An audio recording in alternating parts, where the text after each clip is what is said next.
Hello there, everybody. Thanks again for joining us on a wonderful Thursday evening. It is pouring rain out here, but we're still here bringing the show to you, Sketch Up, and we got a power pack hour loaded just for you guys tonight, featuring Tess Langston. She's new on, this is going to be her first time on the show.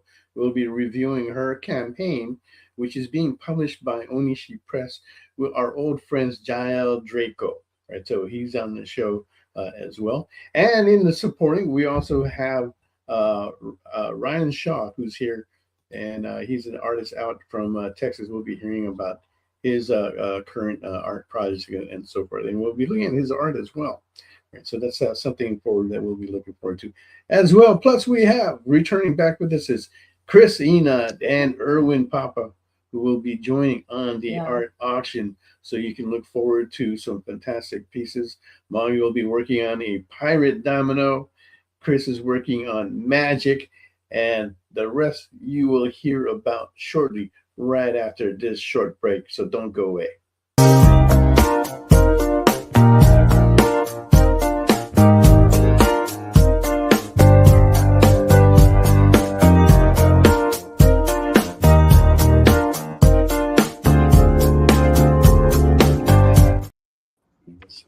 Hey, welcome back, everybody. Hey, How's everybody doing? Howdy, folks. Good. doing great. Just a little camera tilting here. All right, all right. Gotta love that. And I mean that in the most facetious way possible. Okay, fantastic. Okay, and we've got Big Evil is here in the house. Shadow and Art is in here. Thanks again for joining us. JG Art World is here. Got a lot of new people that we haven't seen in a while. So good to have you guys here tonight. As long as Michael, along with Michael Lafante, who is a new member. So thanks again for joining us. So let me just ask Chris, how are you doing out there, Chris? Yeah, Chris. I'm doing okay. You know, it's 10 degrees outside, and I mean, we had snow, but I'm used to that here in Ohio. All right, and you're going to be working on magic tonight, right? Yeah. Here. What's the starting bid on your magic piece? Oh, already. I'm sorry. What was the question? Whoa. What's the starting bid on your magic piece? Wow. 150. Dang, you guys I'm gonna are- see if I have time to color it as well tonight. Whoa. Dang. All right, Okay, starting about is a 150. Really Okay, bad. and that can be colored as well. And then Erwin is working on. Absolutely. Looks like that's Absolute Batman. Is that right? It is. Yes, it is. And Starting what are you bid starting that out at? $100. Ooh. That is a lot of paper that you've carved on there. So that is a power pack page there. Asking for $100. Get that on the board.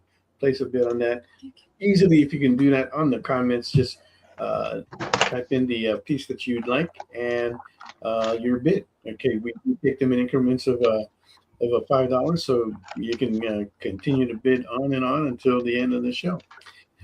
And Jao, what are you working on today, buddy? I'm going to be working on some of my OCs. I'm working on... Mr. Draco? Yeah, I'm working on Patience from our series Pack, hanging out with Tracy Queen from our series Tracy Queen. And they both exist in the same universe. So I'm just doing a fun little crossover with my own characters from Oneshi Press. Right on. I do not have anything to show yet. And what was your starting bid? $50. I figure, Okay, no worries, probably Mark's in the people same here boat don't as know me. who these characters 50 are, bucks. so we'll go low. And Mog is working on a pirate domino, and she is off to a good start too, as you can see. It's nothing. There's Beautiful. nothing on the page yet. Called snow. Yeah, it's up. Blank paper. At least it is a clean sheet of paper. That's that's always like a good start. Okay. Yeah. And then we also have here is Tess. Hello. Hey. Hi there. Are you drawing something for the art auction? Yeah, I have it right here. It's going to be a watercolor piece from basically with elements from Growing Up on the Spectrum, the new comic being produced by Shadowcast, published by Oneshi Press. And yeah, it's going to be a fun, simple watercolor. Get some traditional in there. Okay, fantastic. And what is your starting bid on that? I think the starting bid is going to be $75. $75. Okay. You know what? Let me refresh, Kyle. I think there is a connection problem. Cool. I'll host while you guys are gone. And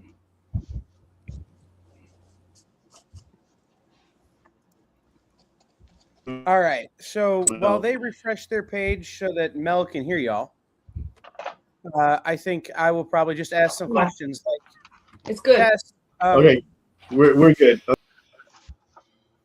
Tess, you talk about growing up on the spectrum.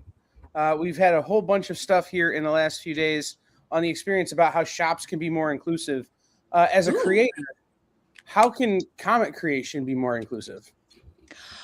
I would say comic creation can be more inclusive with comic book education. I feel like there's a lot of different elements when creating a comic, and the education on that needs to be more accessible. And I feel like we can try to be better about explaining concepts to folks. I'm actually working on a video about comics, animation, and neurodivergent brains. And one thing I talk about is visual clutter. So when a teacher goes, oh, well, if you want to draw a skeleton better, just look at the skeleton. No, there's so many elements when you look at something with the lighting, texture, color, shape.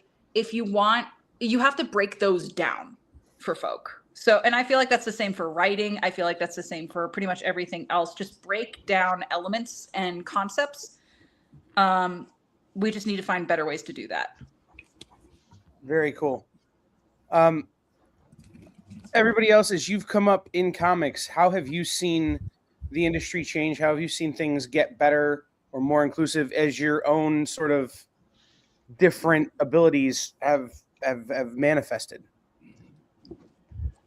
I think I'd love to take a crack at that question. I think that the big advantage of indie creators, indie publishers, self-publishers has really allowed there to be much more nuance, diversity, and inclusion in a market that is growing rapidly, the indie market. And I think that a lot of the larger companies that were, traditionally being a little bit more careful and a little bit more conservative and a little bit more let's not rock the boat, have been like, wait, these indie people are doing that and it's getting super popular, super fast. And I've seen, a lot of growth in storytelling, I think because of indie creators. And I think that's really exciting.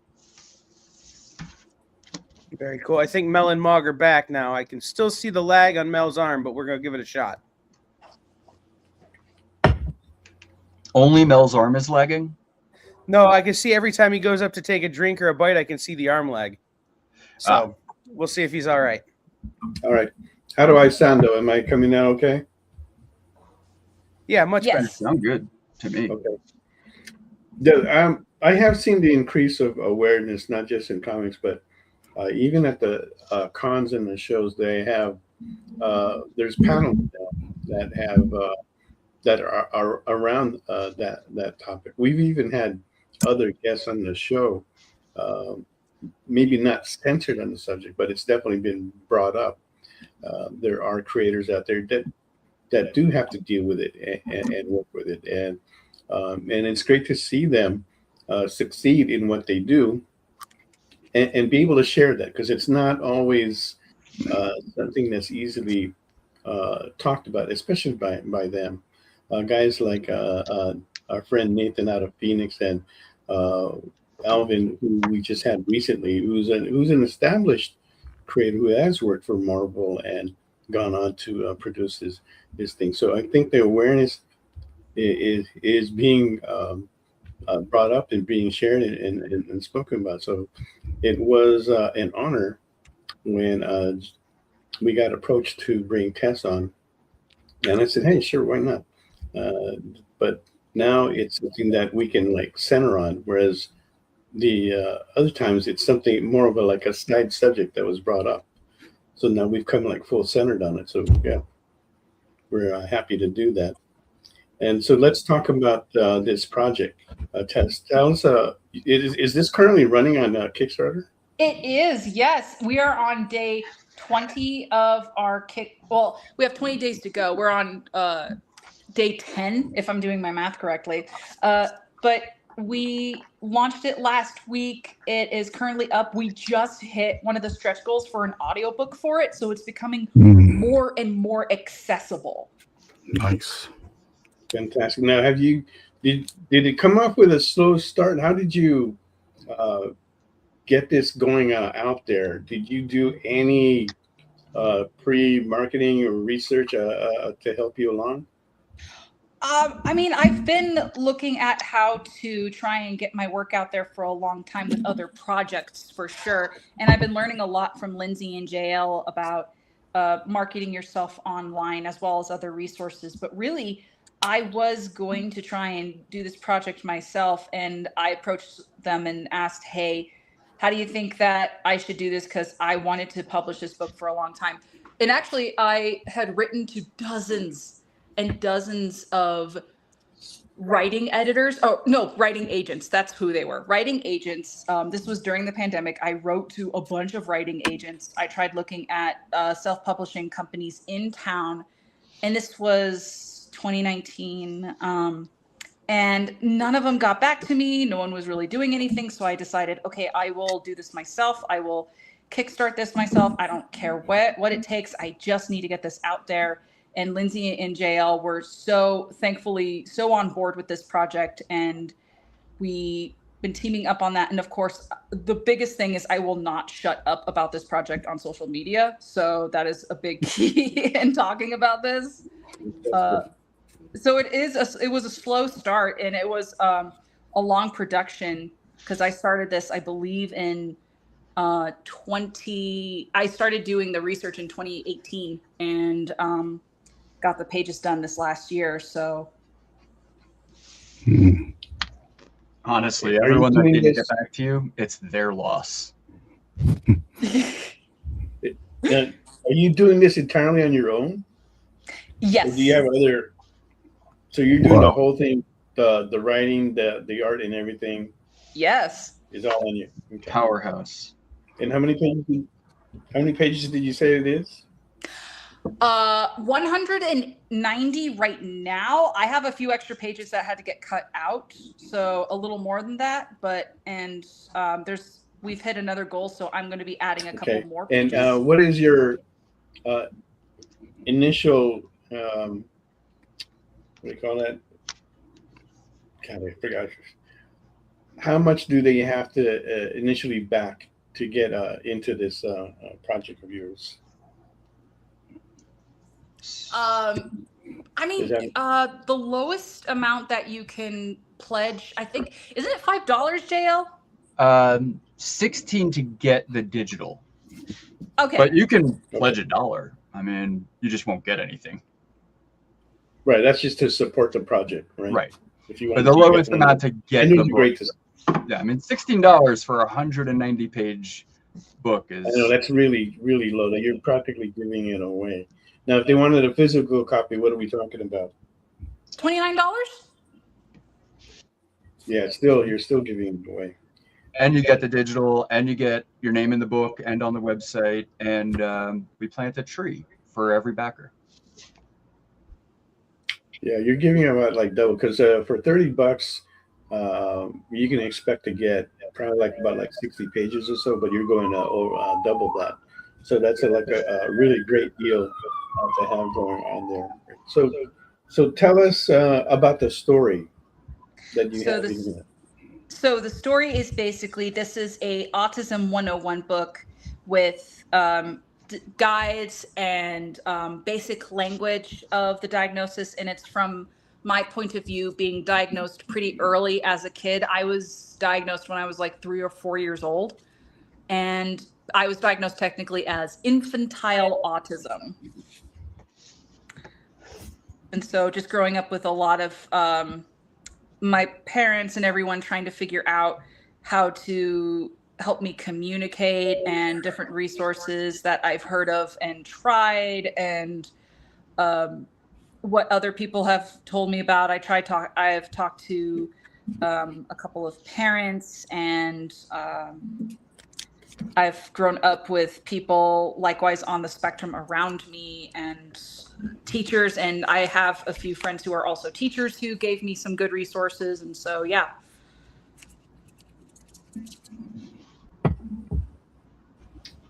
Okay. It's actually All right. So I'm having some technical difficulty here, but we're going to try to go through with this as it is. Yeah, it looks like I got a connection with you because of the rain that we're getting today, which is impacting the connection, which sometimes happens. Oh. So it's kind of funny. But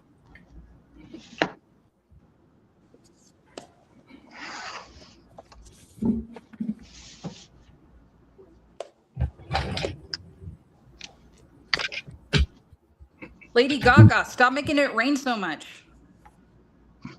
When you said rain on me, not on us.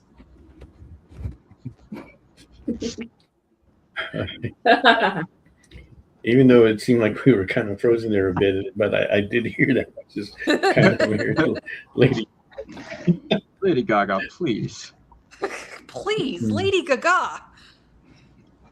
Madam. There's a little bit of like walking to that. Lady Gaga, please. You're driving me crazy with this rain. So Unknown Comics has a comment in here. Is there a minimum pledge amount to just get a tree planted? I back a lot of campaigns at $1 just to show support and increase backer numbers. Hey, it sounds like they just have a bucket in there. You can just drop whatever you want in there. Yeah, we plant a tree for every backer at any level. There you go. Okay. And from what I understand, Jayel's got a big backyard that he can plant those trees in. So we're partnered with One Tree Planted. And so they are a global reforestation program. So they plant trees in places that need them the most, usually because of natural disasters or human activity, places that have been deforested. They go in and plant native trees that are supposed to be there in that area as environmental rescue efforts, So it's throughout the world. Hell yeah. Nice. Yeah. I wish I had a backyard that big though. That'd be cool. Oh yeah. Oh, I've seen pictures. You got a pretty good size, I think, out there. Yeah. I will say this. I was back there for a birthday party, and he's been really digging. There's a zombie blade spot near where we live. And he got one of their blades and used it to cut a watermelon, and it cut through the watermelon, the cutting board, and part of the picnic table.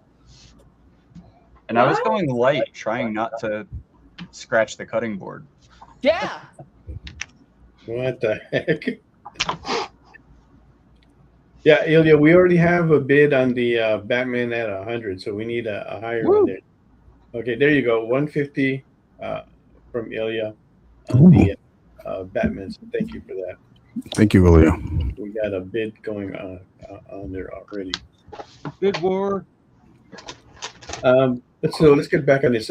Tess, with this project, right?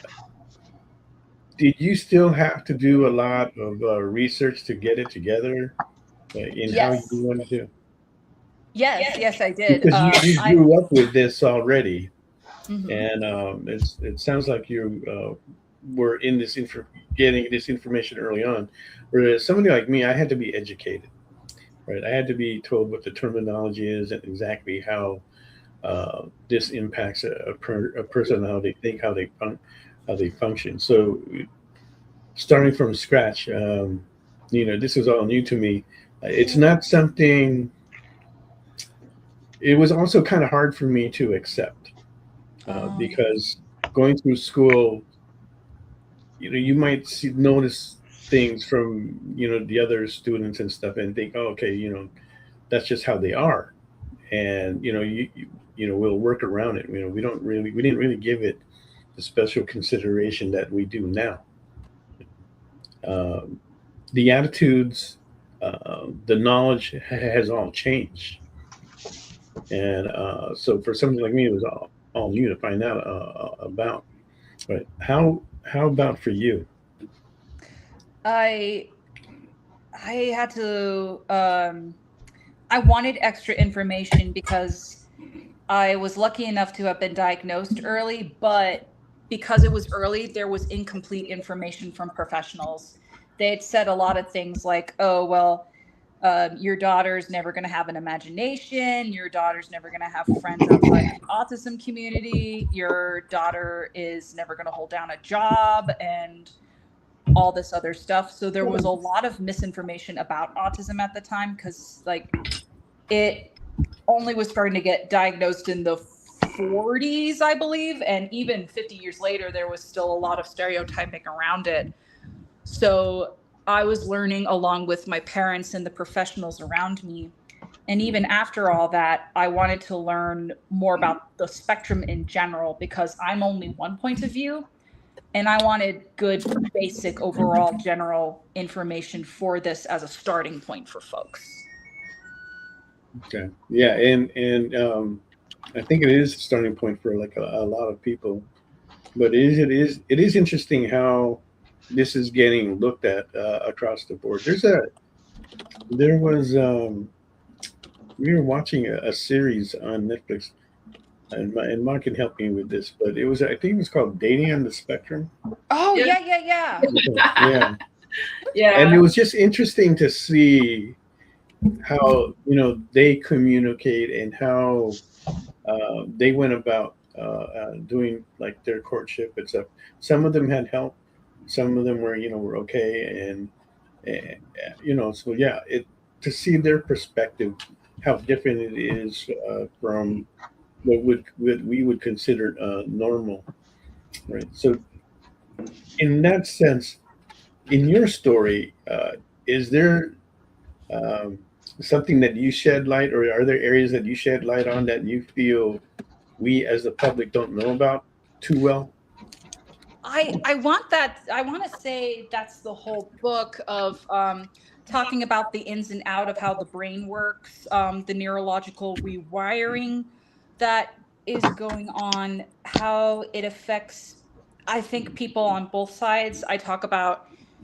One thing I talk about is info dumping in the book, and I try to explain from both sides the effects of that and that's when a person on the spectrum talks about their special interest, and the information keeps coming out and out and out and continues and continues. There's not really a lot of reprieve from it, and it's like a little mini speech. It's basically a giant TED talk, and I try and talk about, from our perspective, we just are so excited to talk about something we love that we just regurgitate all this information that gives us comfort. Whereas to someone neurotypical, they see it as, oh, I'm so much smarter than you. Let me just show and boast off how smart I am compared to you in this subject. And I want people to sort of reconsider that's not what we're trying to do. And also let people on the spectrum know, like, that's probably why someone who is neurotypical is sort of backing away. And I'm hoping that the miscommunication can sort of cease from there. I think for the info dumping, also most people, I think they consider that like you're being really rude, right? As well. Yeah. Yeah. Oh, I know. Yeah. That is not what I mean to do. I love info dumping. I'm always holding back from a good info dump. Tess and I, sometimes we just get into it and a subject will come up and that'll be it. Hours later. What did we get done? We talked about Ninja Turtles for half an hour. We got so much done. Yeah, that's what we got done. We talked about Ninja Turtles. Everything that we know about Ninja Turtles. I can do that with Transformers. Oh, hell yeah. I mean, don't Transformers. Don't tempt me. Yeah. Don't take over the whole show. Or Masters of the Universe. What about Gundam? Gundam is a whole Oh, yeah. Oh, yeah. All the special interests are coming up. Ooh, give it to There me. you go. Joey Galvez, 1984 writes, my 15-year-old is building cardboard cosplay. And I hear long dissertations about it. I love that. Long dissertations. Oh. You got to use the right cardboard, you know. I used to do that. Oh, man, I love that. You know? Dude, that sounds stellar. So adorable. Man, when you can get into it like that with a young mind, wow. You know, that guy could become like an engineer. You just don't know. You know? Yeah. He's figuring things out that we don't know about. Hope everyone can see the image coming through okay. Well, let's go around the board. We are half an hour into the show. Let's show everyone what you guys got, even though I didn't do anything. even though you have nothing. Don't show mine. Mine's literally nothing. And here's the absolute Batman. We currently got a bit of a 150 on it. Looking totally awesome there. Looks angry. Thank you. Ooh. Working on the inks. Okay. And now let's look at the magic.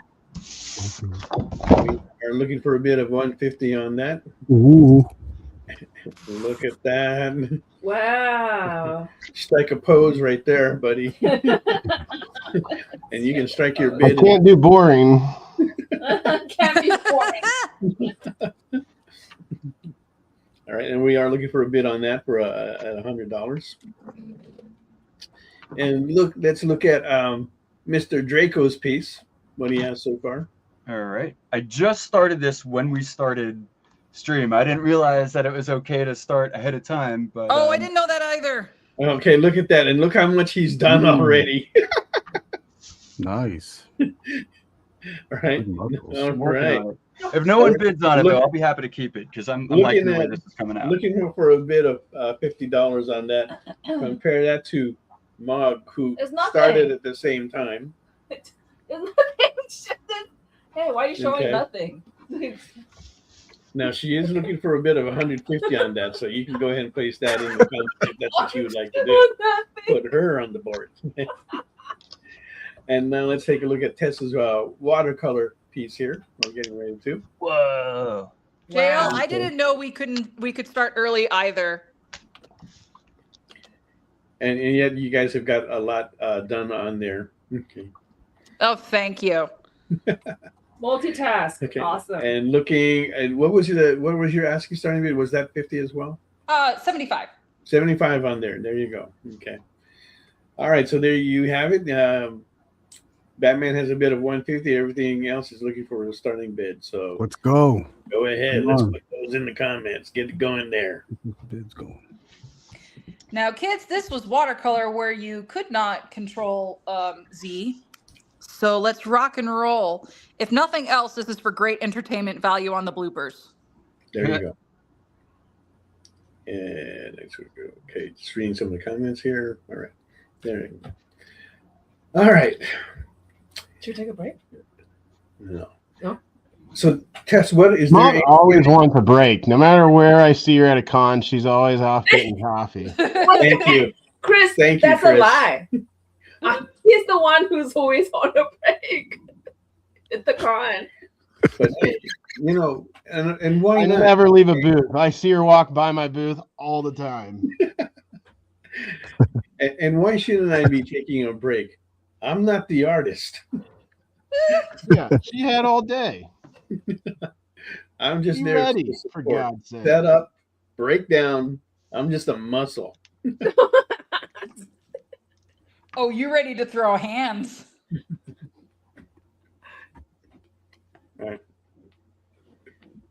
Anyway, Chris, what size is that? Is that like about a 9x12? Yeah, Or- 9x12. Okay. Good size. And Tess, is that like, are you working wet on wet or are you just working dry? I'm working dry. Okay. I did a little wet on wet with the background to keep it loosey goosey, but the rest is going to be dry because it's going to be pretty simple, and I want to punch this out pretty quickly. Awesome. Is there any other projects that you've worked on, Tess? Oh yeah. I have my little Coffee Ghost comic. I'm working on my urban fantasy legend catcher, which is basically about a mythos biologist. So if Steve Irwin were caught in the middle of Hellboy. And I have a couple of other projects on the way, but I've also collaborated with Oneshi Press. Funny. I've done inking for Children of Kaya cohorts. I basically partially co-writ, but drew out Mr. Guy Cheese Caves, and I co-created, co-wrote a little bit, and drew out Indy Readmore and The Hive of Scum and Villainy. That was a fun one. Yeah, that was. Do you have a website that everybody can go check out? Oh yeah, shadowcaststudio.com. Okay. Shadowcaststudio.com. You guys heard that first. You get a chance, go ahead and check that out. Show some love and support for Tess out there. And Tess, as you say, you found out about this early on, right? What was some of the difficult moments that you've had from your own experience? Oh boy, where to begin? I would say, well, first off, I came out pretty much nonverbal, so I was basically a little gremlin running around my house, and I couldn't really go to grocery stores. I refused to keep my clothes on because, good golly gee, all the fabrics were awful at the time. Let's see. Was it a specific kind of fabric, or that you were? I could only wear swimsuits when I was a little kid. Like, I liked tight clothes. I still love yoga pants when I come home, but it was a constraint thing. And I hated blouses when I was a kid too. Like, even in middle school, I hated blouses because it just irritated the bejeebers out of my skin. And so one thing that my physical therapist and mother did was they brushed like a plastic brush against my skin to desensitize it a little bit. Mm-hmm. That must have been hellacious. Oh God, yeah. What about shoes? Oh, let's see. Yeah, I just wore rain boots when I was a kid. I didn't like shoes. Yeah.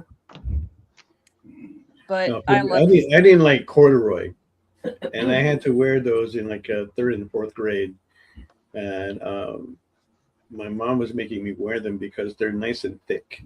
And living in Virginia, where it's cold, she was wanted to make sure that I was warm, but it was more irritating than anything else. So when I outgrew them, which took about a year and a half or so, it was nice to hand them down to my brothers, who I could not say, yeah, now you know what it feels like. Sucks, doesn't it? Yeah. But my youngest brother never got to them because they were just like worn out by then. By then we had moved to Hawaii, so corduroy wasn't a good thing to wear by that time. Right.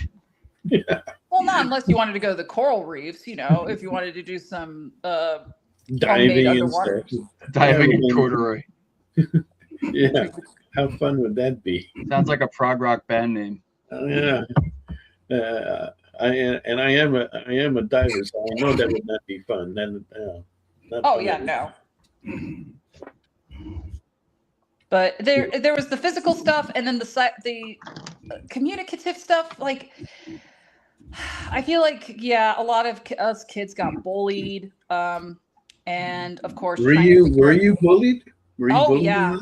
Were you Oh, picked yeah. I was bullied a lot from boys, girls, whatever, especially in middle school and high school. I was trying to figure out how to be socially acceptable, and it just like I had a constant bully who basically the R word was rolled around a lot, you know, back in the 90s and early 2000s. The R word was like, oh, well, if you can't handle being called the R word, then you're just a gay or whatever. And yeah, it was a lot of trying to figure out social stuff and trying to basically, I told my mom one day, I want to be a social chameleon. I want to be accepted by as many people as possible and learn from folks. So that was my goal in speech therapy, was to blend in as much as possible, which now I realized was masking. Huh? Who would have thought? Autistic masking. Here we go. But didn't that skill come in use though? It did help you? I mean, It did, yeah. For the most part, it did help me. Like I still mask today when I'm at my job, like my day job, and it's a professional sort of facade, and it's a way for me to survive out in public and make sure I'm safe. It is a safety mechanism for sure, and also as a sort of shield guard against folks I'm just meeting and whatnot. So really, I don't let my guard down or unmask myself until we've known each other for a long, long time. So Interesting. I guess everybody has a way of how to deal with society and how society treats you. Even though I'm not in the What do you call spectrum, it? but You're normal? What do you call normal? I don't. What is what? Neurotypical? Is that And then what is Typical and normal? atypical. oh my gosh, I don't even know, man. What is normal? It's with so many things like this coming up, it really kind of skews the view and definition now of like what is normal, because this is all in a way part of all of us, whether we're having it or not, but it is right. Even and it's the way how we have to deal with it in society, right? For me, growing up as an Asian brown skinned guy here in the United States, that has its own issues as well. Wow. And my parents, they kind of protected us, me and my two brothers. So when I started going to school, first grade, and this is in Norfolk, Virginia, okay, I got picked on a lot, right, and got into fights, and I didn't understand why. Why can't they just why can't we just be friends in a way, right? Because my parents that's what they would teach. You be nice to everyone, and everybody will be nice to you. But that's not how it works. Mm-hmm. And I would get into these fights. I didn't know how to fight, but I learned pretty quickly. I used to get like beat up a lot, and then all of a sudden I just got really angry and I just started fighting back. And beat this one guy that was like beating me all the time. So that kind of changed the trend. But wasn't it funny? You said that because in Virginia there's a lot of blacks and whites, and hardly any Asian was the minority there, right? Asian was a minority there, but it wasn't the blacks or the whites that were bullying you. It was the Asian bullying you, right?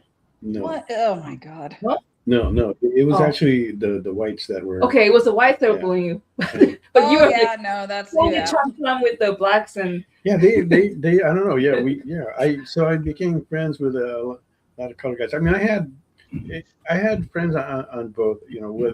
I was friends with a lot of people, but there was just certain groups of people that just constantly like picked on me and stuff. Now the cool thing is that the girls liked me, but they treated me more like their little baby brother than anything else. Come, follow me here. I'll take care of you. Oh my God. He wanted you to call her mommy. Yeah, exactly. That'll be a huge advantage. Hey, stepbrother. No, just kidding. Oh, it's So that kind it of rating was- show. Okay, I see. It was kind of weird, right? But I appreciated the friends that I had there, and the support that I got from where I could.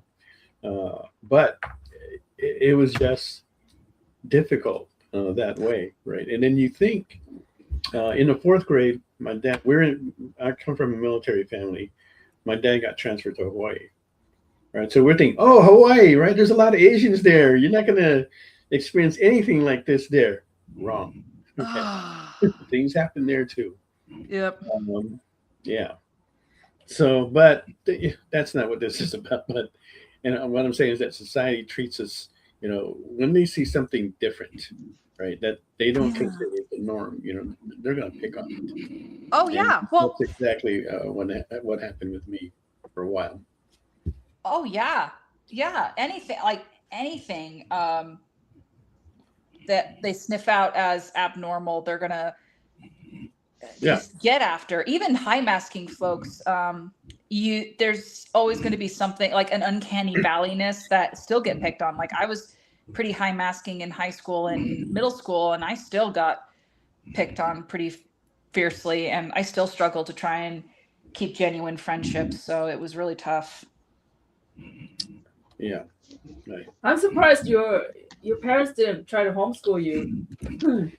They were very adamant about social education. I was really lucky in that regard. Despite the bullying, I was really lucky in that they didn't. If the academics are okay, but they really wanted me to be somebody that could be sociable, hold down a job, and find friends. That was so important to them. Wow.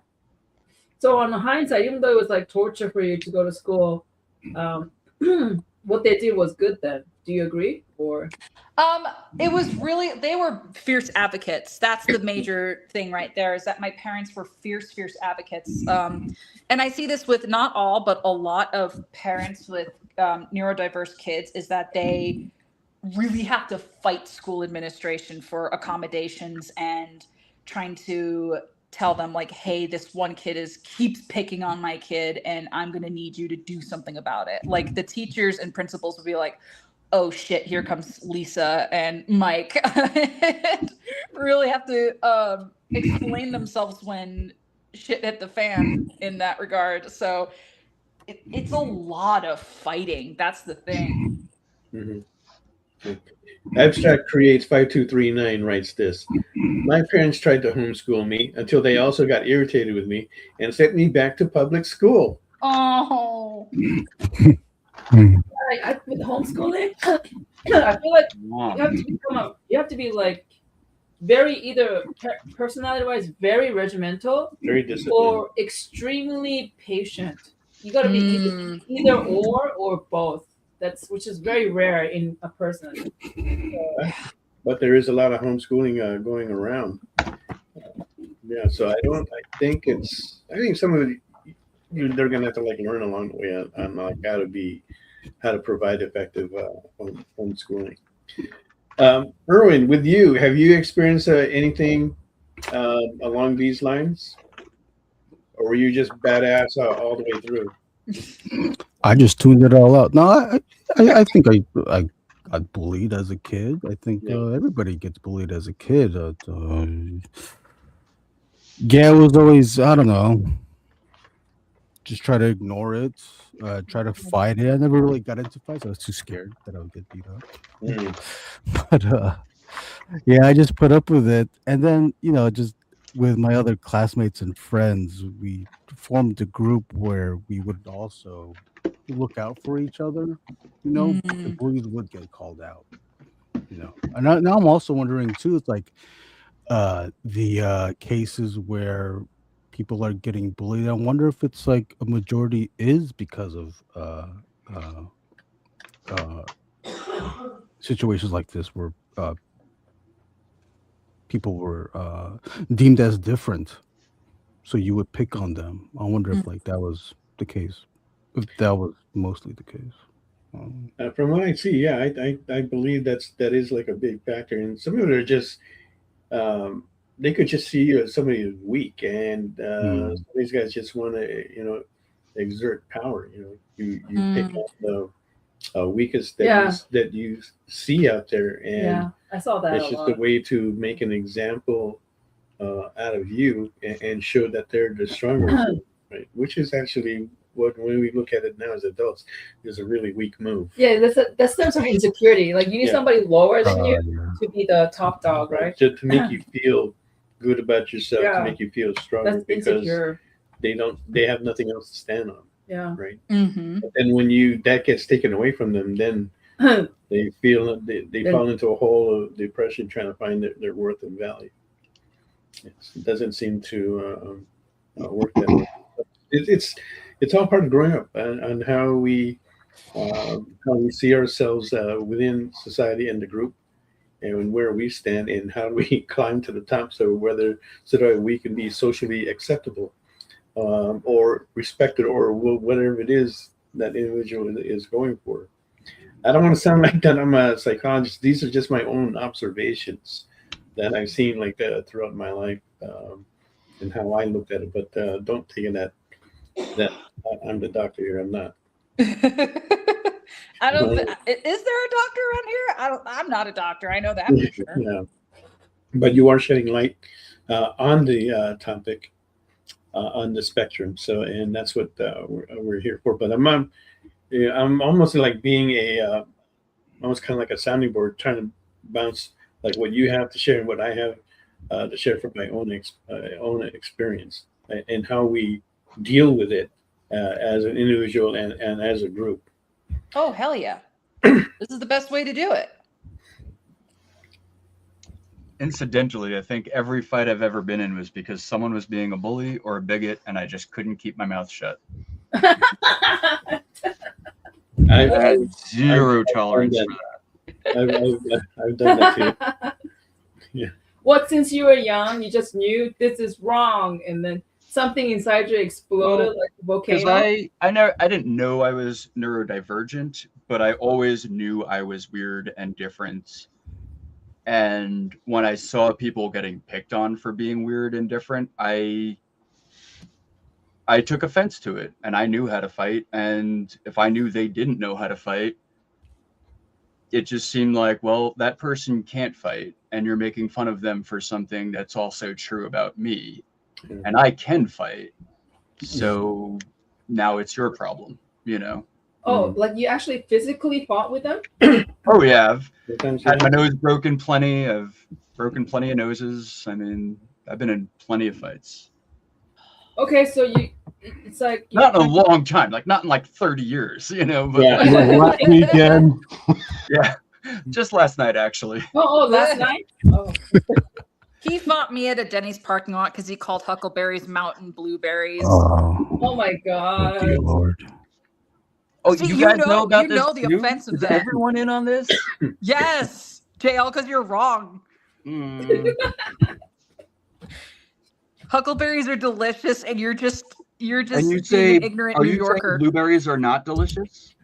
I'm saying blueberries are okay, but huckleberries are on a whole new level. Wow. What, huckleberries are real? They actually exist? Yeah, no, you pick them in the mountains. They're mountain blueberries. I love No. blueberries. I love blackberries. I love all kinds of berries. Okay. Oh, one day I would like to try a huckleberry then. One of my favorites is loganberry. Loganberry? Yeah. Sounds A lot pretty of people good. don't know what that is. It only grows in 1 month, and it's only good for like 30 days, and that's it. But it makes a fantastic pie. Huh, I've never heard of it. Are you shitting me? Nope. It sounds like the X-Men Logan, but it's not right. Yeah, that's what I was thinking. I was like, oh, It's actually a cross breed between two other berries. I forget which ones, but it produces this nice plump berry that one of the restaurants here locally makes it. I haven't had it in a while, but we'll have to go get one just for you to taste, Mark. Oh, What doesn't Mel like to eat? okay. Try this one on. Okay, I know. Okay. I know what it is, guys. What? He doesn't like liver. Okay. He doesn't like So- liver. I don't like liver, but I will eat liver. So does that count? You don't eat it. I will eat it. You've cooked it and I've eaten it. Yeah, but you hate it so much But I I don't- never cooked it after that. And it's if it's there, I will eat it. But it's not one of my favorites. Something that I absolutely will not eat. Yeah, That I won't even Liver. don't want to put in my mouth. liver. No, durian. Okay. Have you guys tried that? What is durian? Oh, it's stinky. Yeah. It's like a It looks like an alien fruit. it looks green and fresh, but you're eating crap. Like it smells like crap, like it cut, and you're eating crap. Yes. Literally. But however, people love it. They say that it's really, really sweet. Oh, okay. But yet, in Southeast Asia, it's not allowed in any of the hotels there because it's hard to get rid of the smell once you have it in there. It's not good for business. But then people don't like kimchi too because it smells when it's fermented. It smells like That stuff's terrible. Yeah. But I don't know. That's how I felt about kimchi as well. Growing up in Hawaii, we've always had it there. Didn't like the smell of it, but then when I was able to drink beer, that was like a common dish that they would have, right? So you chuck one in your mouth, drink the beer. It's not so bad. oh man, Next thing you know, you're eating kimchi with barbecue. man, I love kimchi. I want to drink beer now. Jesus. Okay, speaking of local dishes, this one is very unpleasant. So I live in Montana. No one that I know who is sane has ever done this, but there is a dish called a mountain oyster, Montana oyster, if you will. Love it. And if you don't know what a mountain oyster is, it is bull testicles. It is the sweetest oyster you're gonna get. Okay, I did not More know for that. you, but bud. but More this for you. is More for you, bud. So, No, you know what? He's saying crap. That's one thing he didn't eat. You pretended you eat, No. but you say, "I won't eat that." No. You didn't eat it. You don't remember, but when we go to Denver, when we're at Denver and we eat, I forget the name of that restaurant. Okay, I know what that is. One of our friends takes us to, all right. And then there's this other artist. His name is Tony Moy. You guys might know him, but he always orders the Rocky Mountain oysters, and that comes in. That's the first dish we get, and it's an appetizer. And he and I are practically the only ones eating it. No, we were eating, and then after a while, the guy stopped eating. It was also the women eating it. And we stopped eating it because we had our fill. And if you've ever been to this restaurant, the plates are humongous. They're huge, right? So you don't want to eat a lot, right? You just want to eat some of it because the rest of the food that's going to come is going to fill you. Okay, so Tess, have you eaten them? No, I have not. I've only heard of them, and I don't want to get sexually harassed if I ever say I've eaten Rocky Mountain oysters. Ah, okay. Because we all know what it is. Locally, we all know what it is, and so. But I mean, I've had plenty of other dishes like flathead cherries, which are amazing. You get them near Flathead Lake, where we're at. Of course, Those are huckleberry not lemonade technical. is like They're actual cherries. Yeah, they are actual cherries grown Okay. by the lake. Mm. So good. So what is so weird about them? Oh, Nothing. They're just a local must-have if you're in the area. Oh, yeah. Okay. You just gotta get bags full of them. You can just get a bag of flathead cherries and just eat them and spit the seeds out the car window. Yeah, there's the All right. flathead cherries Then- and the huckleberries. Those are like, if you're in Montana, you have to have them. Period. Oh, Yeah. Montana. Okay, that's Well, fine. next time I drive through Montana, I'm going to give you a buzz. I'm going to Yeah. have you grab a couple bags for me, and I'm going to swing by and pick them up, And they will yeah. spit it at your door. Spit this in. just like a real huckleberry. I'll have to harass some friends to see where we can go picking on some, because some people are very guarded about their picking spots. Oh yeah. Oh, for huckleberries, yeah. If Oh, you know yeah. where they grow, you don't tell anyone, because then they won't Some be there folks anymore. do not tell anyone if they have a good spot. They're like, that's my Wait. spot. We aren't. You can also. They grow wild. Yeah, Oh, you can. Oh. Cultivate them? they are wild. So they're basically blueberries. No, like, don't make me fight you in a parking lot too. I Oh. swear to God. Look, Jayel That's said already broke they're my nose blueberries. over saying that. Yeah. Do they look the same though? No. Well. No. Okay, well, then. a little bit, but like the They're huckleberries are tinier and less juicy, What? and That's it? more flavorful. Yeah. They grow because they grow higher elevation, so there's not as much moisture and everything evaporates quicker. So they're just a lot like, it's like if you took a strawberry, a blueberry, and like concentrated it. It's like But it has a more concentrated tang to tiny it. blueberry. No, it has more tang. Jayel, no, it has more of a magical tang to it. Yeah, because And- it's concentrated. No, it has a special element to it, Jayel. You wouldn't understand unless you put it in your mouth correctly. Oh, I guess I just put it in my mouth wrong. Yeah, you put it in your mouth wrong, man. Yeah. Well, and also,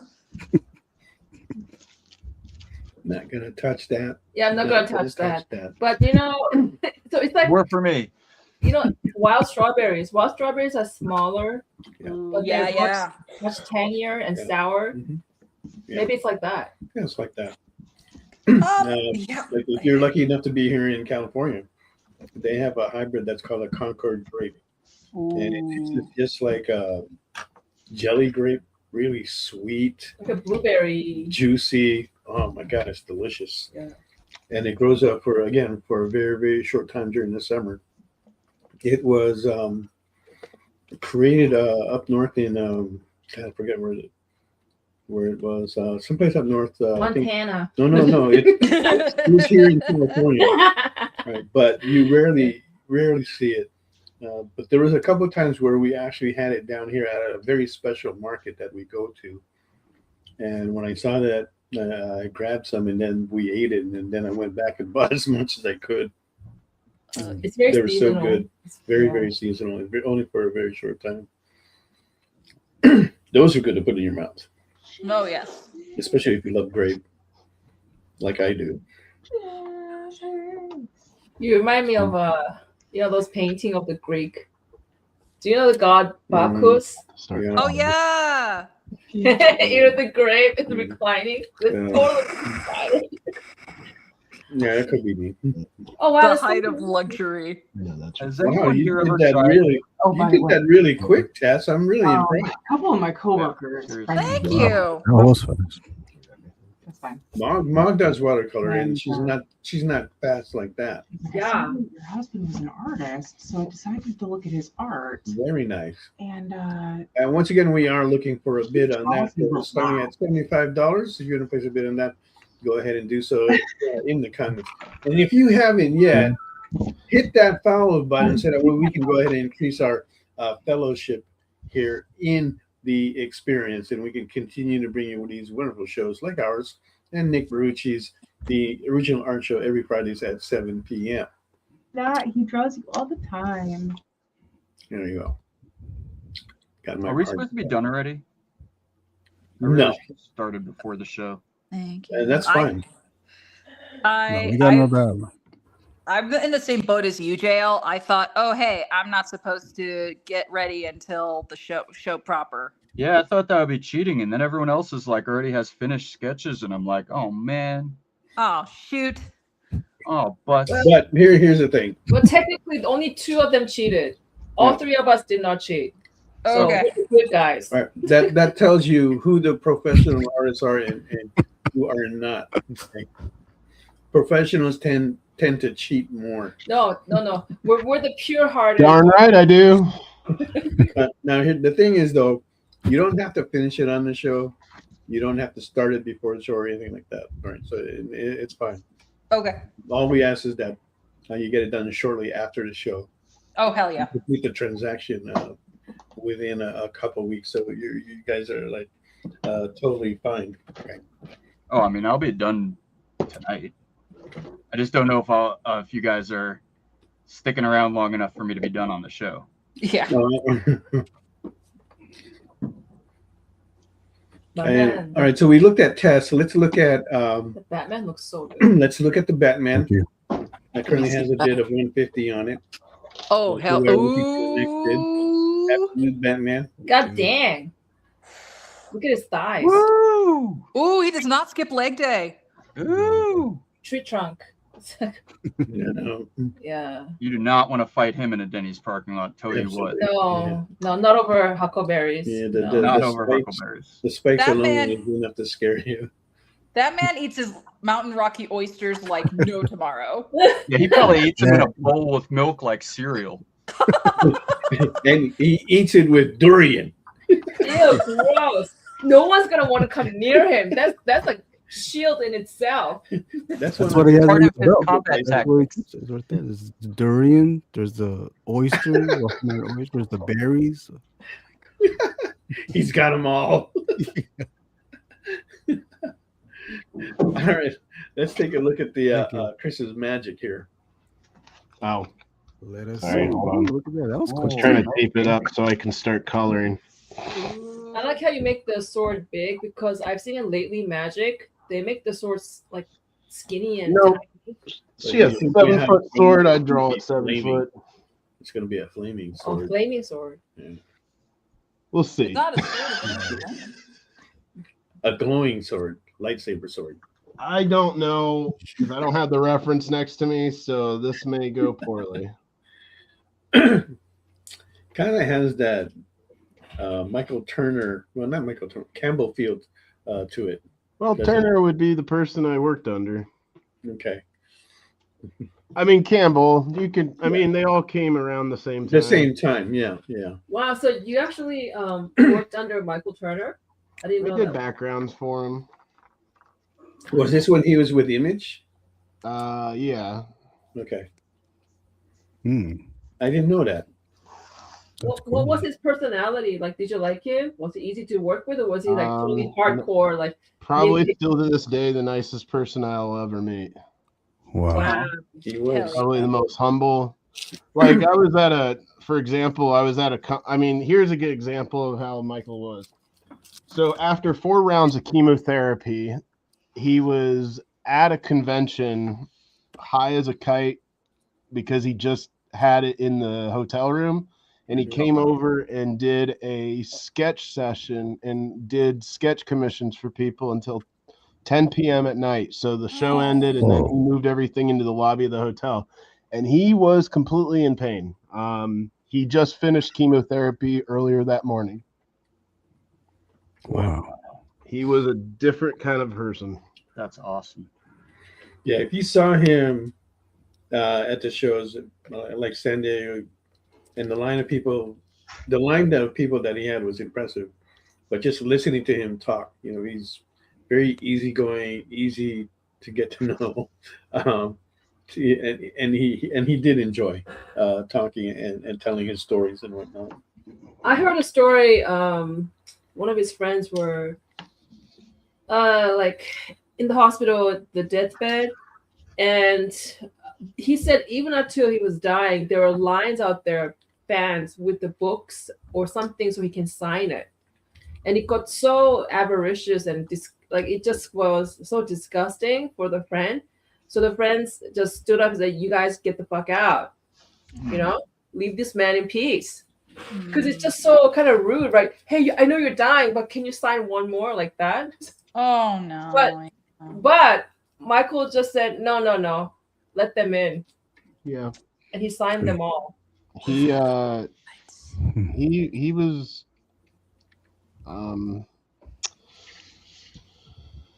his belief was pretty much that no matter what, he was always indebted to the fans who created his fame. That's awesome. And he was a person that always believed in no matter what, especially if you're at a convention, the time is for the people in front of you, not for you. So he always went beyond even in his last, moments of truth. I mean, he was drawing a page of Soulfire when he passed away in the hospital when we were at Wizard World Chicago at the booth, and we got the call, and they were trying to get flights back in time because he had a turn of events because he couldn't make it to the con even though he wanted to go. He was really determined on flying, and the doctors, everyone just said, nope, you're not going. And unfortunately, he passed away, but he was drawing when he passed away with a pencil in his hand. So he was a different person, and the way he treated his fans, he really wanted to be at Wizard World Chicago that year. And he tried to fight the crew, the guys at the company, to say, I want to go no matter what. And I just don't know how that would have gone, because he would have been at the show floor. So Yeah, I'm sure they didn't want that. But yeah, it was a weird, different time. The guy was very different on how he believed in things. And obviously he did things that I would have never guessed, like anyone else I've ever even heard of, even when they were sick, the stuff he would do. Because, when he was in the hospital, no matter what, whether he was on therapy or whatever, he would be sitting there always drawing. Now, whether it's a page or he would draw a sketch or something. But yeah, he tried to do every show he could, even when he was sick, because he wanted to make sure that, he gets back, which is a weird thinking of when he was really sick, and even his own team was like, no, you can't go. So yeah, he was that's hard, but yeah, it's what he wanted, and made it hard for people around him to make those kind of decisions. How long were you under him, Chris? Well, back and forth in the summers. 98, 2001. I was working their booths and stuff. So did you know guys like Patrick Blaine? Did you get to meet any of the other guys as well? Well, they were they were in and out of studios and stuff. I most spent on the tour with those guys with the shows because my dad didn't want me working full time in California, so I was really I would say the booth guy, or the in the when they were back in California in between shows or whatever. But I didn't get. I wish I had the experience that they didn't do internships at that point where I was at. Right. Yeah. And that's the later. A little later, they started doing internships and Kirkham, and was able to start being taken under a wing and stuff. I wish I had those experiences that those guys got. But I'll, like I said, even taking money at a booth in the summer, it was like free room and board traveling around. My dad was like, oh yeah. And I was like, yeah, well, and Mark would be like, yeah, the goal would be, let's get them in and do stuff. But, it always turned into they were behind on schedules and things. So I never really, Mike would hand me a page occasionally and say, hey, do some rocks, do some water on Fathom. And no one really knew in the office except, a couple people.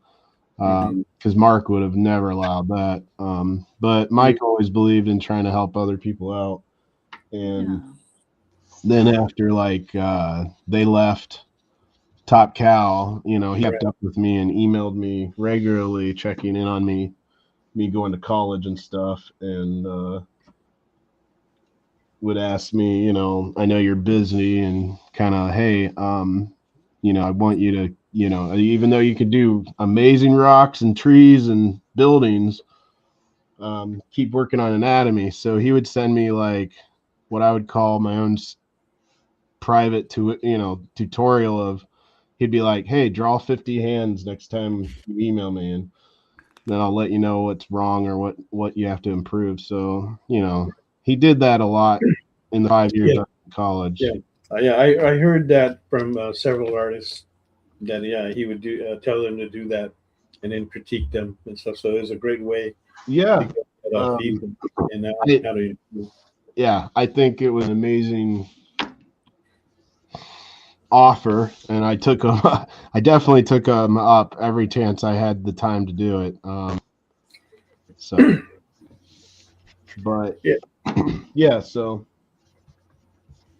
And then to answer Stevie B on the comments here, that is correct, sir. I am still not able to join the chat. Somehow I'm just not able to get in there. And I'm not sure. And I'm on a different computer this time. Try now. Yeah, I did try that. Yeah, see, I did try that. Okay, so it's still not working correctly. And I love how the tech nerds everywhere are like, technology will make things easier. And then we run into stuff like this all the time. And it's like, have you tried technology lately? Yeah, well, the thing is, starting it. We've had this conversation many times, how technology is supposed to make things easier. And it may has done that, but it's also made it more expensive. Right? Oh, God, yeah. Saying that, it's going to make it easier. It's going to be more efficient. No, it's not. It comes with cost. So many costs. Yeah. And then there's the whole like efficiency argument. Like, oh, it's more efficient. We can do this for free in 5 minutes instead of hiring an artist. And it's like, how do people think that everything becoming more efficient is going to make the economy better for anyone when like half of us are unemployed because of it? Like efficiency is not good for the economy. Actually, I don't understand how people think that 50% of the population being laid off is good for the economy. But the efficiency argument is wild. It's wild. Efficiency means laying people off and getting rid of jobs. That's what that means. And that's what we're seeing a lot of now. There's some talk about it, but I think it's a much bigger issue. Oh yeah. Right now, but there are so many people getting laid off. Oh yeah. And that is not good for anyone, including especially the people that get laid off. But it's still not good for people that have jobs when the economy is falling apart. Yeah, and the thing is, it's the scary part is that it's positions that are highly skilled positions that are getting laid off. Yep. It's one thing if you want to lay off some of the lower positions that we have in society, right? But when you start seeing these higher tier positions and they're getting laid off, that's a little scarier. I think you start wondering like, how are we moving along on this? What is really happening here? Because it's more than just the economy that's making an impact on this, even though that is still part of it. Yeah. It's short-sightedness all around. Oh yeah, it is all for greed. Mm-hmm. Next year, AI Mel won't have these chat issues. Okay, Stevie.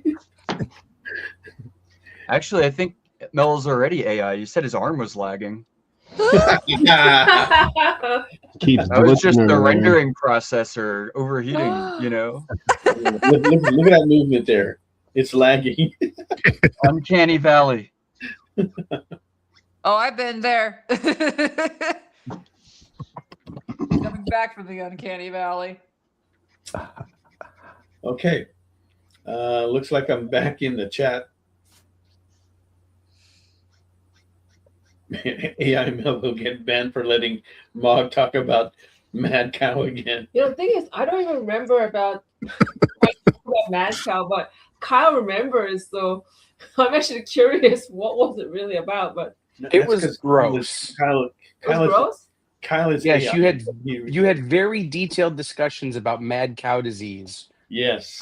while don't drawing, and it was a wild very guy, gross. But yeah. Oh Yeah, no, I was Mog, are you crying throughout gross? that whole thing as you guys. Nobody warned me. Nobody told me I could start early. Nobody told me Mog was gross. Nobody told me that huckleberries aren't just mountain blueberries. I've been telling you that for years, but you just Well, refuse to I've been listen to my ignoring you wisdom, for sir. years, so it doesn't count. Well, And this is Look why at- Tess beats me up. Look, Jayel, don't worry. You know, me, you, and Tess, we're the ones who started with 0, okay? These two over here are the I'm ones. almost done. Look at them. Tess Just is the rocking. real OG though. Tess like whipped that out. I don't even know how it's possible. A lot of practice. A lot. Everybody's so much more done than me though. What? Have you seen my work? No. It's scribble. well, let's see she what we keeps did go around. talking. Let's show what Mog has so far. God, can you even see that? I think I it's gotta the. Oh, it I looks see cool. human shape. I think Oh, the- cool. Maybe tilting it a little bit. Look at those pencils. Okay. I think Is that the- original character or something? Domino? Oh, that one. Yes. Oh, yeah. She's classic. Yeah.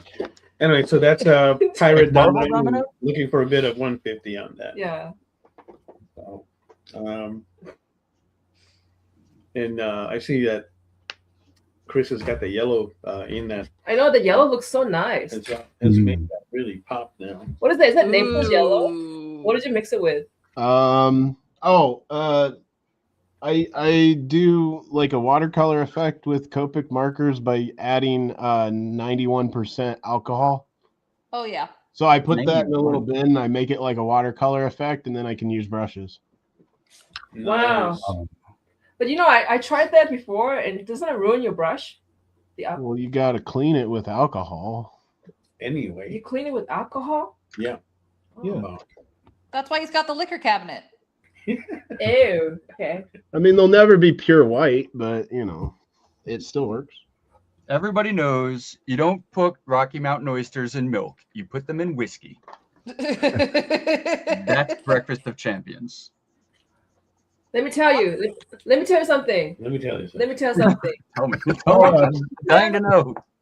Rocky Mountain. There you They go. when you bite into it, you're actually surprised because it's like creamy. It's creamy.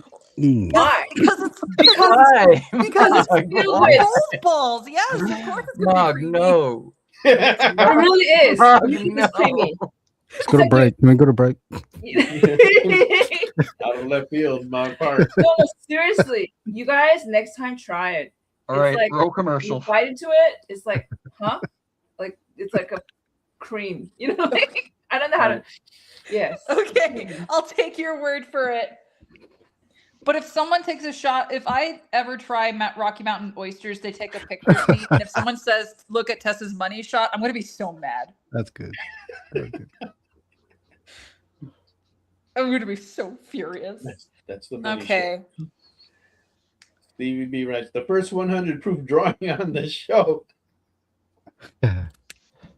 Oh, But yeah, Jayel, that you is. have nothing to say about being gross because you're the one who's like, "Hey, would you like to dive into the world of Aspec?" And I'm like, "Excuse me." It's a special interest. It is a special interest, and I it was- is made from the I bones wasn't of eating animals. it. I was info dumping about it. Yeah, he sent me he sent us, a couple of us, a whole article about the history of Aspec. Actually, and it was It's fascinating. fascinating. See? What aspect? It's pre-gelatin. Look, Oh, I know what you're ask it. trying to do. You're trying to get me to start talking about it on the show. I'm Yeah. not doing it. Oh, you're not going into my bait? I'm not That's taking the ableist. bait. How dare you? These fine, upstanding people do not need to hear Oh, yeah. about putting all kinds of random foods into gelatin. And that was from the scientists who used to be, female scientists who then went into home cooking, housewifery magazines. And they're like, fuck it. You know what? We're just going to put whatever we want in gelatin just to see what happens because they're not letting us into any other scientific fields because of sexism. Really? It Mhm. came from like medieval It was, or at least it was already around in medieval Europe. Because they didn't have fridge, so they didn't have refrigerators, and the only way to preserve meat at the time was to put it in this clear gelatin made from the bones of pigs. I have taught you well, my pupil. Look, now she's info dumping for me. I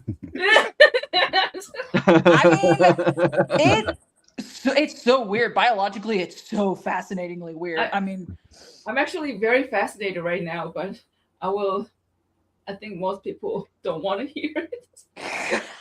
I'm really fascinated by this. Yeah, no, I mean, so we're talking about Rocky Mountain oysters and but we draw the line at aspic. Putting Rocky Mountain oysters in aspic. Ooh. Oh. It might be good, and you never know. All right, so we got a question here from Art of Josh Lyman. Hey, Chris. Josh, what's up? He's asking Chris, can you talk about choosing which kind of paper for your posters and archival prints? Ooh. Oh, interesting question. Okay. So let's see. Where did you see that comment? I didn't see that. It's in the comments. I just realized I was in the private chat. So basically, when if you print, I come from a graphic design background, and I think that I kind of follow the suit of like the old Top Cow and Aspen comics when they did prints back in the 90s, that they chose higher quality paper, and it just looks better when you get it printed. I know digital printing changed a lot, but basically, my opinion is if you're selling prints, and depending on your market, because some people are selling to kids, so they want a cheaper price point. But when you're selling it to certain people that are like in the collector's market, I always recommend looking into paper and finding out what the best stock they have and the brightness of the stock. You can get different paper ordered specifically and sent to your printer, and a lot of them will accommodate to that as long as you work with a custom printing house. But like, I definitely do recommend, even from a selling point, that I think people do notice the difference when they see a Kinko print versus a print that's done on a higher stock or a premium paper quality.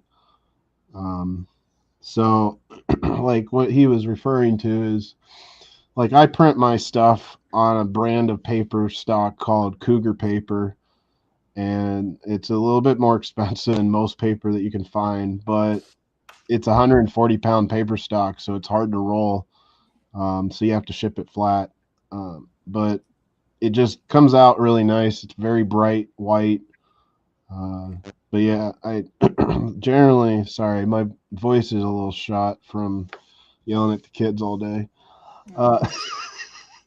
So yeah, I always find it more fascinating when, when I look at stuff, you can have really great art on really crappy paper and people will disrespect the artwork. I've caught people in Artist Alley talk about it and they get mad about it because some people just aren't interested in it from a collector's point of view. They love the art, but they just don't like the paper.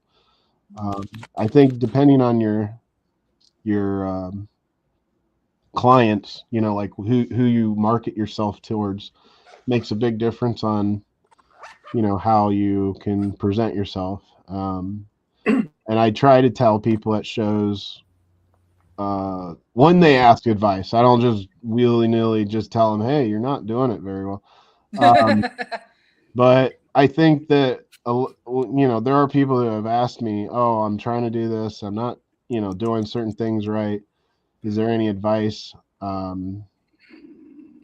you do differently that sets you off? And depending on the people, a lot of times it comes down to paper stock can make a difference on, you know, whether you make $1 or make it $30. You know, the value of your art is based on how you perceive yourself. If people perceive you as a cheap artist, they'll never look at you as someone who will value your art higher than that. So, you know, when I sell a print for $30, I don't mind that the guy next to me may sell his for $10. He's selling it to a different type of market. And I'm not, you know, devaluing what he is doing, because the people that come to their table may be kids who have $5 in their hand, $10 in their hand. But yeah, stuff like that can change based on the kind of clientele that you're seeking to, you know, as an artist or approaching it. Because I definitely think that the paper stock has shifted a lot, the way, you know, because of digital printing nowadays, and everyone goes for this cheap hammer mill printing because that's what they have. But most of the printers are fully capable of doing 600 DPI, amazing work. It may look crappy because the paper that they're printing on is because they buy the cheap copy paper. But yeah, I mean, I agree with Chris. You know, the paper does make difference. It's also where you go to get it printed, right? And oh, definitely. that's like a concern of mine. I'm very kind of picky on where I go to get it printed. I need to know that these guys don't just have the good paper, but do they take care and maintain their machines? All right, because oh god, that's a nightmare all the time. Doesn't mean that they're gonna have the best quality printing that you're gonna that you can get, and you'll see the difference when you do. Yeah, when they calibrate the machine, right? It could be the same machine, and you could have line streaks and a whole bunch of crap. Oh, yeah. And if they calibrate it right and they clean it on a regular basis, then it could turn out look like a premium stock on and they might cheapest paper. They might clean it every X amount of prints, and you might get lucky and be the one who gets printed right after they cleaned it. Yeah. Or you might be the last person on the print run before they're about to clean it, you know? Yeah. Those can get ugly. Right. So I'm very particular. I tend to develop a relationship with the print shops I go to, so that when they understand where I'm coming from and what I'm looking for, and they know the kind of quality that I expect. This way, when they do print it out, and they see something is not right, they know to fix it before they give it to me. And that has happened. These guys will tell me, "Hey, Mel, you know, this thing didn't come out very well. It's, you know, give me another hour or two so I can get this corrected for you." And I'm fine with that, you know, but because they know what my expectation is. Heck yeah. Yeah.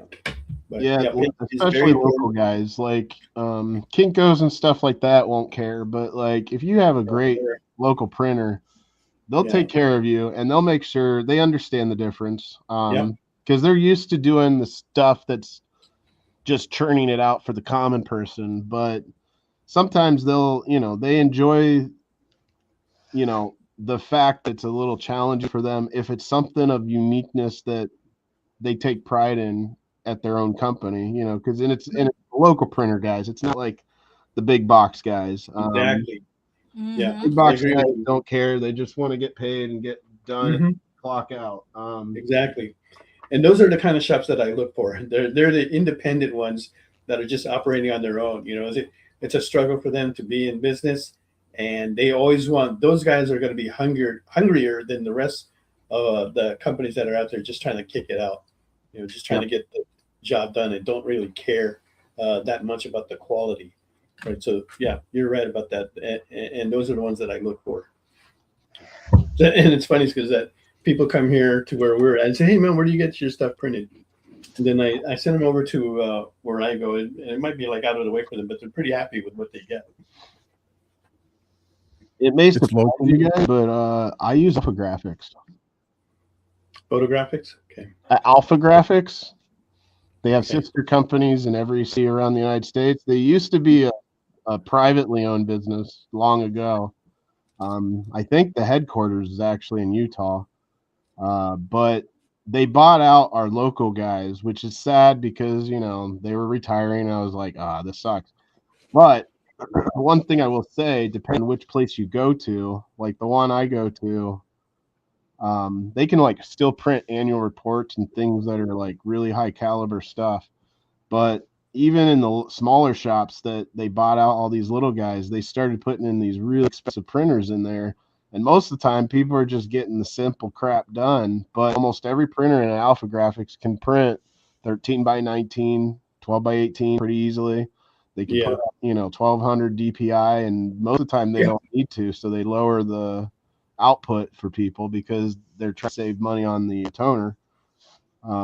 But every single one of those machines usually can print 150-pound paper stock, which is the equivalent of like a really thick watercolor paper, a thank you card or something. And so I don't know. I look at all the different ones around the United States. I don't print as anywhere now because I don't want to take the paper with me. But it used to be where I would come to shows and Jamie Tyndall or whatever be like, hey, they would actually ask, they go, Chris, do you have your paper stock? Because like they ran out and Jamie needs more prints. And I'm like, dude, and he's only doing 11 by 17. I'm like, you do the cheap stuff, man. You can't use my paper. I mean, you know, but I don't do that mostly now because I just keep the stock because especially our local place we have in Cleveland, we're one of the largest distributors of paper in the United States. And so the Midwest entirely has to go through this place called Xpedex, which is International Paper Company. And so all the paper from all over the world has to come to Cleveland, Ohio to distribute to the like Chicago region and everywhere. So we have in that warehouse like an unbelievably amazing access to paper that you can't normally get outside of this area. Paper cuts have got to be killer over there. They got a place that's called Hollows over by the area of death. It's called Hollows, and they are like a card shop. So they cut down all this paper for like you to make custom cards and invitations and stuff. Man, they made a killing. I mean, I'm surprised they aren't out of business after everything else has been big box, but Hollows still makes these like because they have access to all this paper that no one can get. So people go and get these cut down pieces of paper and then they wonder where this all comes from. And I'm like, oh, you just go downtown Cleveland in the warehouse district. The actual company's there. All you have to do is go there and they have a little storefront you can make like with a catalog that looks like a Uline catalog, huge 500-page catalog. You can order anything you want. And I just ship it always to my printer. It's actually cheaper for what I order on the Cougar paper. It's cheaper than Hammermill. Like if you were to go buy it yourself at a store because they have to go through that location. So I actually, you know, I'm paying only, you know, cents, you know, like what you would do in bulk because I buy them in reams when they tell me like they don't charge me when they get it in. They just order it and then just bill it into my next round of printing or whatever. But yeah, I can get my prints down to like 70 cents a piece for 13 by 19. Wow, that is a fantastic price. That's unheard of. Yeah. Now they do charge a $12 service fee at the beginning, but that's a nominal fee. Yeah, especially when if you're doing 100 prints or whatever. Yeah. And 100 is that's like a small order just to start up. Yeah, with the amount of artwork that we put out there. Jayel, someone's asking if we can take a look at your artwork, and they are correct because we have kind of skipped you. So let's take a look at what you paint on your face. Wait, I was looking at the private chat. I'm sorry. Yeah, we're looking for a bid of $50 on this. So go ahead and drop that. Oh, got that already inked up. Oh, there it is. That's nice. That's dope, man. Thanks. You look tough.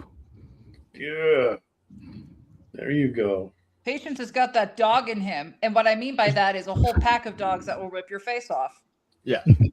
Woo. That's the whole thing. Is she holding a dagger, like a kitchen She's knife? holding A bottle? like a wine bottle. Oh, okay. Ooh, She likes her wine. thirsty. Yeah. That is dope, man. They're gonna have a romantic evening. Oh, it looks like Ooh, nice. it looks like she's gonna kill somebody, but wow. It's I mean, That the might be their beginning. romantic evening. That might just be what they have in mind. Yeah, but wow. yeah, like going back to paper, somebody was mentioning that they had met Chris at Wizard World back then, and Chris had talked about paper for 3 hours. But here's the thing, okay? That paper is a big factor in art, okay? Yeah, it's huge. And Chris is not the only one that can talk hours Yeah. about paper. She's another one she can talk. I have to stand there at the cons waiting for hours while she's talking to whoever about paper, and they get into it. I love paper, man. They get into all kinds of Oh my paper God. and what it does, the characteristics, and I love it so what much. it's good for. Actually, And we have different types of paper here at our place. Mog has ordered some of this stuff by the rolls. It's not cheap, but when you think about like the kind of work that she's doing, one piece can more than pay for the roll, and then you still got the whole roll left, right? So it is worth it, even though it's so it does expensive seem though. it is pricey. Like, but Chris, like the paper that you're working on, what is that? It's like 150 pound. What is that? Oh, the paper I'm doing, it's actually Blick Media Bristol board. Wow. That's what I'm I using. love their stuff Bristol for the shows because board. they handle topic really well. Okay. You can't Funny actually. thing is, I was thinking to myself, if I can't find my Bristol, I'll go for my Cougar paper and draw on that. Oh, Ooh, there you go. Bristol, Blake, Bristol, and Cougar. you know what Kyle says? That do not go with Mom to art supply store. Yeah, well, we've been there, and you've seen how I've done it, Kyle. I stay on top of her. Get your stuff. Let's go. If I don't do that, I'm gonna be there for hours. So. Oh yeah, he fell down. Kyle fell down. Oh yeah, Yeah. because we couldn't just go to one store. Yeah. We had to go to a couple, trying to find something that Maud needed. And did she use it? No. But anyways, But she has it. Stevie has a wonderful story. I didn't know about this story. He said my dad started in the wallpaper business, but later on opened his own print shop. Still remember him churning out work on his offset printing machine. He retired just in time before new tech. His shop was like Floyd's barbershop in Mayberry. Oh, Everyone wow. stopped in to chat. Oh, that's so sweet. Those are the coolest places, I love You that. can just come out there and hang out and stuff. That's why, if you ever meet Stevie B in person, I hope you guys do. He's such a wonderful guy. He's such a warm, social dude, Stevie. Maybe he got it from his dad, the social ability. And we want to thank Rob Gray, 3323. Pretty much has 3 bids on 3 of the pieces here. He's got Nice. 200 on Batman. Oh, He's got the 150 on Magic. And now he's got $50 on Patience. So thank you for that. ooh. Wow, Thank you. awesome. Thank you. Only at Hell the yeah. bid. And you guys can still bid. We still have about 15 minutes more. So now's a good time to start getting those bids in. You can try to snipe, and you might win. You might not. Anyway, Chris, isn't your wife's name Mel as well? Yep, Melody. Yeah. Yeah. She was down here for a minute because she was like, I gotta go to bed. That's basically all she came down to tell me. Because it is kind of late in your area. Not that late though. It's 11:41. Yeah, she with her job now that she does like occupational therapy. She's got to be up at the same time school's up because the clients they usually come in from the schools, like drive them over there and stuff. So Oh, that's cool. What time do you normally go to bed? well, last night I went to bed at 4:30 because I watched a movie. Oh, what kind of movie? It would have been like 1 o'clock your time? Yeah. Yeah. What movie was it? I watched The Rip on with Matt Damon and Ben Affleck. Okay. I'm pretty sure I watched that, but I don't remember that. Okay, I think it's something different. Yeah. Hey, I never, Erwin. Do you have a daytime job? This is it. Oh, this is Just it. drawing. Yeah. Okay. Trying to get on live streams. Mm. I'm just kidding. I do character design, some sculpting, and comics. Nice. Self-published stuff though. Yeah. Thank you. Let's see. CV writes, Fred Gardenier, who had worked in Action Comics #1, used to stop in and shoot the breeze with my dad. Of course, I didn't know that until it was too late. Oh. Wow. The opportunity is there. But at least your dad and Fred was yeah. Well, it at least it becomes a good story that you can tell. Yeah. Like missed opportunities and things like that. Your dad sounds like an amazing guy. Yeah. He does. Sounds like he is fascinating. Yeah, he sounds like he's a really nice like family man, but Well, the last 2 years we've gone out to like New York Comic Con, and we were fortunate enough to meet Stevie, and he is a great guy to have dinner with and to get to know and hear the stories that he has to tell from. Yeah. And so we always look forward. It's almost like becoming a tradition now that every time we go to New York, we got to meet up with Stevie B. Yeah. So we're happy to have that to look forward to when we go to the New York Comic Con. Yeah. And hopefully we make it again this year. Yeah. He has a really good memory too. He remembers things like details and dates about people.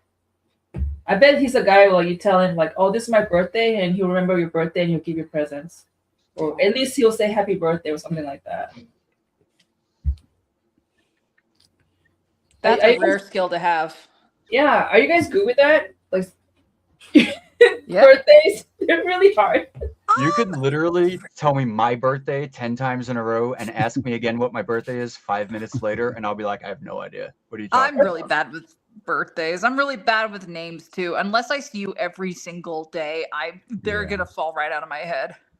Yeah. I feel Tell me a bad. fact about an animal once, ask me again hell yeah. 40 years later, and I'll be able to spit it out. Random animal facts, I can remember forever. Yeah. Dates, I can remember for about 2 minutes. Because they don't have a fun fact. When you get to be my age, you tend to forget. And for a couple of reasons. And so I recently had my birthday a few weeks ago. Happy birthday! Thank you. And Happy we celebrated birthday. it quietly, but it was very nice just between Mog and I. And I quite enjoyed it.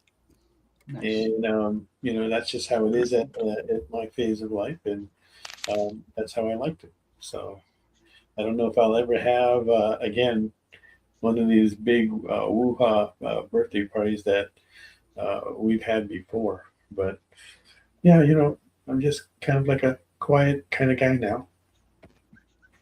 Anyway, Jason's an extrovert. But anyway, it says here Stevie said the family was his most important thing to him, but he was handy and talented for sure. Wow, this guy was perfect. And yeah, always look forward to meeting up with you guys. Yeah, same here, Stevie. I think that from the era, like from where your dad is at, even with my dad, right? You learn to fix things that you had. You took care of your own things, and you learn how to fix them and maintain them and make them last a long time. And I learned that from my dad, and that's how I am, and that's what I try to say with Mug. Hey, you take care of your things so that way they last a long time, and you learn how to fix them if you can. With the internet, with YouTube and everything, that's really helped a lot because I go on there quite a bit. Well, how can I do this? How can I do that? But we've become this. We've been brainwashed to be this throwaway society. If it doesn't work, throw it away and get a new one. Yeah, not a big fan of that. Yeah. Now I think I still run an old Apple from 2013. Ooh, What? fancy boy. Nice. Yeah. I didn't even know that was possible. I keep buying them refurbished. Yeah. But they're repairable because anything prior to that, you can still pop out the screws. Oh, right. Yeah. That's now they make it so hard. But I'm also running like CS6, so I've never migrated to the cloud. I'm with you, Chris. CS6. Greatest thing in the world, not having to pay like basically $1,000 a year for a software that everyone else is doing. And then you hear some of the things that are going on because of that. Not a good thing. So I hear some people trying to back out of that subscription. Mm-hmm. Yep. Nope. I'm still rocking it. I don't know. I only have one more activation key. See how long that lasts. Yeah. I still have the original Creative Suite. Wow, that's going back there too. Hey, if they have a PC, then yeah, a lot of them can still run it because of the software. Yeah. Yeah. If they have a PC, they're usually okay.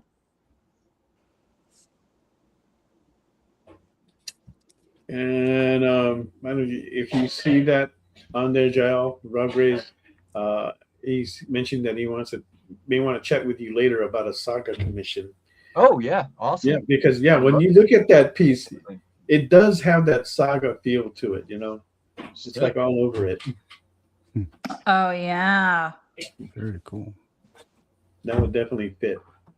I love it. All right, so next week on SketchUp, we have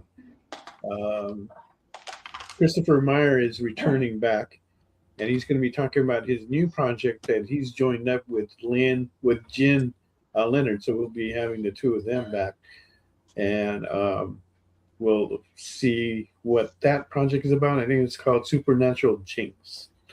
Right, so Jen will have her own character in there as well. So we'll see what kind of art that she's sporting out for those covers. Ooh. And God, I think there was like one. No, that should be okay. That's Aaron. What? Aaron. No. No. That's how we do it. And Ilya sneaks that bid in at 225 for a Batman. Let's go, Ilya. Thank you. I think that was on Rob. I think Rob already has a bid of 50, Stevie. So we would need like 55 or more higher. of that. So let me get that down here. Oh yeah. 2,500 batch. So you can still get that in, Stevie, if you want to do that. We got about like 5 more minutes. Okay. You're bidding in there. We are still looking at for a bid on Tessa's piece on the original watercolor. Looking for that to open up at 75. All right. And same thing with Mark. Looking for 150 on her. The Invisible Woman. And the Pirate Domino. Yeah. Which actually, from my perspective, is looking pretty good. But hey, that's my perspective. You're obligated to say it's good. I'm not obligated to say anything to my wife. You're not obligated, dude. Exactly. I was like standing in line today, buying something, grocery, and I was saying something about, like when I was holding this puppy, it was the best day of my life. And then he asked me with narrowed eyes, "Really? That's the best day of your life?" And they said, "Oh no, my first best day of your life ever is when I met you." And then Good recovery. Answer, wink, Good wink. recovery. Barely a recover. Okay, I'm done. I have to put your pencils down. I'm putting my pencils down. I'm done. What do you mean? Is that the Are we law? done? Yep. I gotta tilt everything up so that we can see Yeah, all of this. definitely. Uh, No, I think Stevie B said he'll up it for 55. Yeah. Okay. So I'm trying to figure out. Who has who? I'll open up on Rob. Who's Rob? Rob was the one who was 50. It's Rob. Rob bid on Jayel for 50. I appreciate you guys' patience. There we go. Okay. Yes, that looks great. Stevie, just for clarification, let me know Nice. what the bid is on. Is that on? Patience. That's on. Oh, that's on patience. Yeah. Okay. You can verify that for me just in case. So Stevie B was on patience, and then Rob came back over the top with 75 on patience. Yes. We're at 300 on the Batman and 75 on Tess with me. Woo! Okay, 300 on the Batman is that Ilya? That is Rob Gray. So currently Rob Gray has the All done. Batman as well as the Magic go. and Patience. There she Yeah. is. The Magic is at still at 150. Yes. And patience at 75.